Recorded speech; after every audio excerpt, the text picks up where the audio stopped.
ఎటువంటి రాయితీలు అనేవి కల్పించలేదు. బట్ ఈ మోటార్ వాహనాల చట్టం 1988లో రూపొందించబడింది. తద్వారా స్టేట్ గవర్నమెంట్ కూడా కొన్ని రూల్స్ని మన ప్రజానీకానికి అనుకూలంగా మలుచుకోవడంలో 1989లో కొన్ని రూల్స్ని కూడా తీసుకురావడం జరిగింది. ముఖ్యంగా మా డిపార్ట్మెంట్ని కనుక మీరు కన్సిడర్ చేస్తే మేము ప్రజలకు అందించే సేవల్లో వెహికల్ రిజిస్ట్రేషన్స్ ఒకటి, మరి అదేవిధంగా డ్రైవింగ్ లైసెన్స్ ఒకటి. మరి 1980 చట్టంలో మనం ఒకసారి పరిశీలించినట్టయితే అప్పుడు ఎవరికైనా దివ్యాంగులకు కానివ్వండి లేదా ఫిజికల్లీ డిజేబుల్డ్ పర్సన్స్కి లైసెన్స్ ఇవ్వడానికి ఒకే ఒక కేటగిరీ ఉండేది, ఇన్వాలిడ్ క్యారేజ్ అని చెప్పి. ఇన్వాలిడ్ క్యారేజ్ అంటే మామూలుగా మనం జీవితంలో మన లైఫ్లో వాడే వెహికల్స్ 2 వీలర్స్ కానివ్వండి 4 వీలర్స్, జనరల్గా మనం ప్రైవేట్ పర్పస్ 2 వీలర్స్ 4 వీలర్స్ పడతాం. ఒక నార్మల్ ఎబిలిటీ ఉన్న పర్సన్ అంటే కాళ్ళు చేతులు అన్నీ కరెక్ట్గా ఉండి ఆ వాహనాలు నడపడానికి లైసెన్స్ ఇస్తాం. కానీ ఏదైనా ఫిజికల్ డిజబిలిటీ ఉండి అంటే హ్యాండ్స్లో కానివ్వండి కాళ్ళలో కానివ్వండి ఏదైనా డిజబిలిటీ ఉంది అతనికి వాహనాన్ని నడపడానికి అనుమతి లేదా లైసెన్స్ ఇవ్వడానికి ఒకే ఒక ప్రత్యేకమైన కేటగిరీ ఉండేది, అది ఇన్వాలిడ్ క్యారేజ్ అని. ఇన్వాలిడ్ క్యారేజ్ అంటే నార్మల్గా మనం ఉపయోగించే 2 వీలర్స్ని 4 వీలర్స్ని ఒక వ్యక్తి యొక్క ఫిజికల్ డిజబిలిటీ అంటే అంగవైకల్యానికి అనుగుణంగా లేదా అంగవైకల్యం మూలాన అతనికి ఉన్నటువంటి ఆసక్తిని అధిగమించే విధంగా ఫిజికల్ యొక్క కన్స్ట్రక్షన్ అంటే మన వెహికల్ యొక్క కన్స్ట్రక్షన్లోనే కొన్ని మోడిఫికేషన్స్ చేసి ఆ యొక్క అంగవైకల్యం ఉన్న వ్యక్తికి అనుకూలంగా తయారు చేసి అతను ఆ వెహికల్ మా దగ్గర ప్రొడ్యూస్ చేసి అతను ఆ వెహికల్ సరిగా నడుపుతున్నాడో లేదో కూడా పరీక్షించి అతనికి లైసెన్స్ ఇవ్వడం జరిగేది. కానీ దీని మూలన ఏమవుతుందంటే ఇన్వాలిడ్ క్యారేజ్ అనే చిన్న ఒక బ్యానర్ కింద కారు కూడా లైసెన్స్ తీసుకునేట్టు. సో దీని మీద కరెక్ట్ అయినటువంటి మోడిఫికేషన్స్ కూడా మేము అనుమతించడానికి కానివ్వండి లేదా అబ్జర్వ్ చేయడానికి కూడా అవకాశం ఉండేది కాదు. విభిన్న ప్రతిభావంతుల దినోత్సవం జిల్లా స్థాయిలో ఒక మంచి ప్రోగ్రామ్ ని నిర్వహించుకోవడం జరిగింది గౌరవ కలెక్టర్ గారి ఆధ్వర్యంలో. అప్పుడు కూడా చాలా మంది విభిన్న ప్రతిభావంతులు అందరూ కూడా రావడం, వారి యొక్క సమస్యలను కూడా అక్కడ తెలియజేయడము, ఇప్పటికి కలెక్టర్ గారు కూడా తగినటువంటి ఆదేశాలు ఇవ్వడము, అలాగే అక్కడ చాలా మందికి అంటే స్పోర్ట్స్ గేమ్స్ డ్యాన్స్ అన్నీ కూడా మరి మంచి మంచి ప్రైజ్ కూడా డిస్ట్రిబ్యూట్ చేయడము, ప్రైజ్ సైకిల్స్ ఇవ్వడము, ఫుడ్ మిషన్స్ ఇవ్వడం అనేక కార్యక్రమాలు మన జిల్లా స్థాయిలో జరిగిన కార్యక్రమంలో ఇవ్వడం జరిగింది. అదే రోజున మన మెప్మా తరఫున కూడా ప్రోగ్రామ్ ఏర్పాటు చేయాలి కాబట్టి మన మెప్మా పీడీ గారు రవికుమార్ గారు కూడా ఆ రోజు అనౌన్స్ చేయడం జరిగింది. అందులో భాగంగానే మరి ఈరోజు మానవ హక్కుల దినోత్సవం సందర్భంగా ఒక మంచి కార్యక్రమాన్ని ఏర్పాటు చేసినందుకు అలాగే నన్ను ముఖ్య అతిథిగా పిలిచినందుకు కూడా మరి మెప్మా పీడీ గారు కూడా హృదయపూర్వక ధన్యవాదాలు తెలియజేస్తున్నాను. మీరు నిజంగా షాపుల్లో ఉంచి మేము పని చేసుకుంటాం లేదా వ్యాపారం చేసుకుంటాం అని కానీ నా దగ్గరకు వచ్చినట్లయితే అడుగుతారు కానీ మీటింగ్లో తర్వాత వచ్చి మళ్ళీ కనిపించండి. నేను నేను కంప్లైంట్ చేస్తున్నాను, మేము ఇవ్వట్లేదని మీరు కంప్లైంట్ చేస్తున్నారు, మీరు రావడం చెప్పి నేను కంప్లైంట్ చేస్తున్నాను. ఈ మంత్ ఎండింగ్ లోపు కూడా మీకు కనీసం 100 షాపులు ఇప్పించే విధంగా నేను చర్యలు తీసుకుంటా. నిజంగా మీ కార్పొరేషన్ నాతో రండి, ఖచ్చితంగా నేను చేస్తానని చెప్పేసి సభాముఖంగా మీకు తెలియజేస్తున్నాను. ఆదాన్ని చాలా దృష్టించి కూడా ఇస్తూ ఉంది.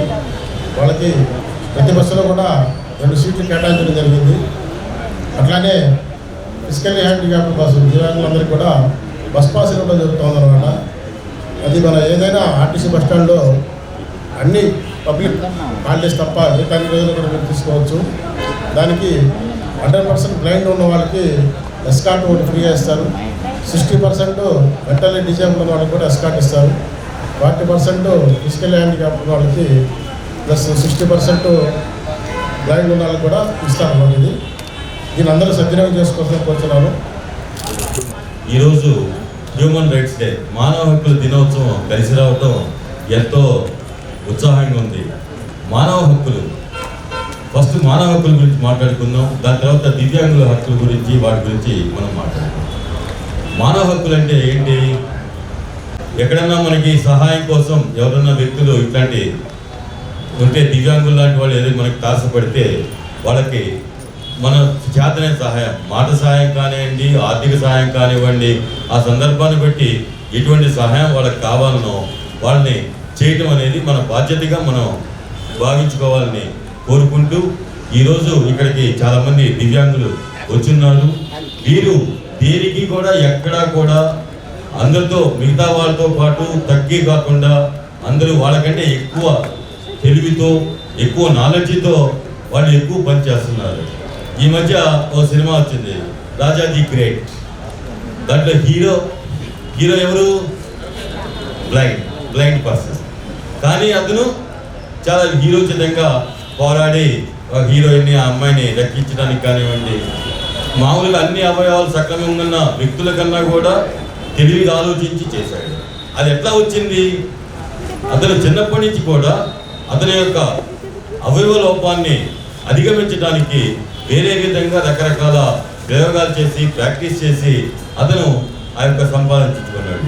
మీరంతా కూడా న్యూన్యత భావంతో లేకుండా మనం ఈ యొక్క వైకల్యాన్ని అధిగమించడానికి ఏం చేస్తే లేదు సమాజంలో మనం ఎట్లా ఉండొచ్చు అనే దాని మీద మీరంతా కూడా ఆలోచించి దానికి సంబంధించి కన్సర్న్ డిపార్ట్మెంట్ వికలాంగుల కార్పొరేషన్ కానివ్వండి, వికలాంగుల ఆఫీస్కి కానివ్వండి, లేదంటే మెప్ప కానివ్వండి, స్కిల్ డెవలప్మెంట్ కానివ్వండి, ఇట్లాంటి గవర్నమెంట్ డిపార్ట్మెంట్స్ ఉన్నాయి. మీ యొక్క సంఘ నాయకుల దగ్గరికి పోతే వాళ్ళందరికీ కూడా అంత నాలెడ్జ్ ఉంది. వాళ్ళందరినీ కలిసి మీకు ఎటువంటి సహాయం కావాలి, ఫస్ట్ మీకేం కావాలి, మీరేం చేయాలి అనేది ఫస్ట్ మీరు ఆలోచించుకోండి. మర్చిపోయినా కూడా ఈ ఇంటర్నేషనల్ హ్యూమన్ రైట్స్ డే సెలబ్రేషన్స్లో భాగంగా దాని ఉద్దేశాన్ని కూడా ఇక్కడ మీ అందరికీ తెలియజేసే విధంగా ఆలోచించి మన వెప్పాపిడి రవి సార్ గారు ఈరోజు ఈ కార్యక్రమాన్ని ఉద్దేశించి జరపడం అనేది ఎంతో ముఖ్యమైనది. ధన్యవాదాలు తెలియజేసుకుంటున్నాను రవి సార్ గారు కూడా. అయితే నా పేరు ఏడుకొండలు. నేను సైకాలజిస్ట్గా జిల్లా మానసిక ఆరోగ్య కార్యక్రమంలో పనిచేస్తున్నాను. మేము మన జిల్లాలో ఉన్నటువంటి ప్రతి ప్రైమరీ హెల్త్ సెంటర్ ఏదైతే ప్రాథమిక ఆరోగ్య కేంద్రాలు ఉన్నాయో అక్కడికి కూడా వెళ్తూ ఉంటాము.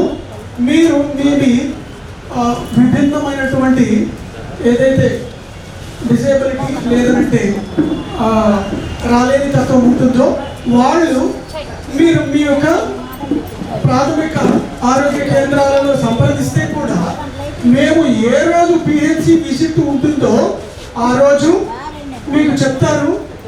మీకు కావలసినటువంటి ఇన్ఫర్మేషన్ లేదంటే అనారోగ్యాలకు సంబంధించినటువంటి ఫెసిలిటీస్ సౌకర్యాలు ఏవైతే బిల్డర్లు కానీ లేదంటే కౌన్సిలింగ్ కానీ ఏదైతే అవసరమో అది ఇవ్వడానికి అవకాశం ఉంటుంది. మీ ఏదైతే ప్రాథమిక హాస్పిటల్స్ ఆరోగ్య కేంద్రాలు ఉన్నాయో అక్కడ అందుబాటులో ఉంటాము. రైట్. ఇప్పుడు గౌరవ ఎండి గారు ఏపీ మెప్మాకి సంబంధించినటువంటి ఎండి గారు అన్ని గ్రూపులను కూడా డేటాబేస్ అనేటువంటిది ఎస్ఎన్జి ప్రొఫైలింగ్ చేపిస్తూ ఉన్నారు. ఇది అయిపోతే డిజేబుల్డ్ గ్రూప్స్ కూడా ఎన్ని ఉన్నాయి అనేటువంటి క్లారిటీ వస్తుంది. సభ్యులు అందులో ఉన్నవాళ్ళు లేదా షార్టేజ్ వచ్చేటువంటిది మనకు అన్నీ తెలుస్తాయి కాబట్టి, అలాగే ఎలిజిబుల్ వాళ్ళుగా ఉన్నటువంటి వాళ్ళని షార్టేజ్ వచ్చిన దాంట్లో ఎక్స్ట్రాగా చేర్చుకోవటం, కొత్త గ్రూపుల్ని ఫార్మేషన్ చేయటం, అవన్నీ కూడా చేసి వాళ్ళందరికీ కూడా మరి బ్యాంకులు ఇతోధికంగా ఎస్ఎన్జీలకి లోన్లు ఇవ్వడానికి ముందుకు వస్తూ ఉన్నాయి కాబట్టి వాళ్ళందరికీ కూడా చేపిద్దాం. మరి ఈరోజు కొంతమందికి సెప్ లోన్లు సెల్ఫ్ ఎంప్లాయ్మెంట్ ప్రోగ్రామ్ కింద అలాగే పిఎం స్వానిధి కింద కూడా కొంతమందిని ప్రాసెస్ చేసి ఇవ్వడం జరిగింది. మరి ముఖ్యంగా రాబోయే రోజుల్లో SC ST BC minority corporation welfare corporation ద్వారా సబ్సిడీతో ఉన్నటువంటి రుణాలు ఇవ్వడానికి గవర్నమెంట్ సన్నాహాలు చేస్తూ ప్రకటన చూస్తున్నారు. కాబట్టి ఈ బ్యాంకులు ఇచ్చేటువంటి రుణాలు ఎక్కువగా మీకు సబ్సిడీ రాదు, అంత ఇంట్రెస్ట్తో పే చేయాలి. కాబట్టి కొంత ఈ డైలమాలో ఈ ట్రాన్సాక్షన్ పీరియడ్లో ఉన్నాం. మనకి అది క్లారిటీ వచ్చిన తర్వాత అందులో ఏదైనా అవకాశం ఉన్నప్పుడు వాటిలో కవర్ చేసుకుంటూ మిగతా రానటువంటి వాళ్ళకి మనం ఇందులో కూడా ఇచ్చుకునే విధంగా ముందుకెళ్దాం. ఖచ్చితంగా గ్రూపుల మొత్తాన్ని కూడా బాలుకి ఇక్కడి నుంచి నేను ఎష్యూరెన్స్ ఇస్తున్నాను. వికలాంగుల దినోత్సవానికి మేము స్టాఫ్ అందరం కూడాను కొత్త వాటం రావటం వల్ల కొంచెం లేట్గా కూడా జరగటం వల్ల వాళ్ళు కోరినటువంటి కొన్ని కోరికల్ని ప్రాసెస్లో పెట్టాము, చేయకుండా అయితే ఉండము. మా పీడీ గారు వాళ్ళ తరఫున కానీ మాకు కూడా చాలా అష్యూర్ ఇచ్చి అలాగే సపోర్ట్ ఇచ్చి బ్యాంకర్స్తో పర్సనల్గా మాట్లాడి వాళ్ళందరికీ కూడా ఏం కావాలి ఏంటి అనేసి చేయడానికి చాలా ముందున్నారు. కాబట్టి పీడీ గారి యొక్క ఇందాక అన్నట్లుగా మెప్ప పీడీగా ఉన్నటువంటి మన రవికుమార్ సార్ టైంలో మీకు కావాల్సినటువంటి ఇంకా ఏమున్నాయో కూడా సార్ నువ్వు తెలియపరిస్తే మా ద్వారా చేయడానికి మేమందరం కూడా ముందున్నాము.